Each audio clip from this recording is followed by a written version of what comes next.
आपण जाणतो गणपती बाप्पा म्हणजे विघ्नहर्ता आणि बाप्पाच्या पूजेतलं एक अतिशय खास तत्व म्हणजे 21 पत्रांची पूजा.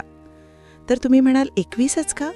तर हिंदू धर्मात 21 हा पूर्णत्वाचा अंक मानला जातो.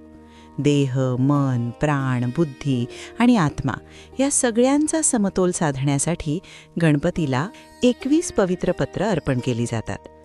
तर ही 21 पत्रे अर्पण करण्याची परंपरा केवळ धार्मिक विधी नसून त्यामागे एक आध्यात्मिक रहस्य दडले आहे. प्रत्येक पान एक विशेष शक्ती, गुण आणि आशीर्वादाचे प्रतीक आहे. दुर्वा हे समृद्धीचे प्रतीक आहे, शमीपत्र विजयाचे प्रतीक आहे, बेलपत्र पवित्रतेचे प्रतीक आहे, धोत्रा उग्र ऊर्जा शांत करण्याचे प्रतीक आहे.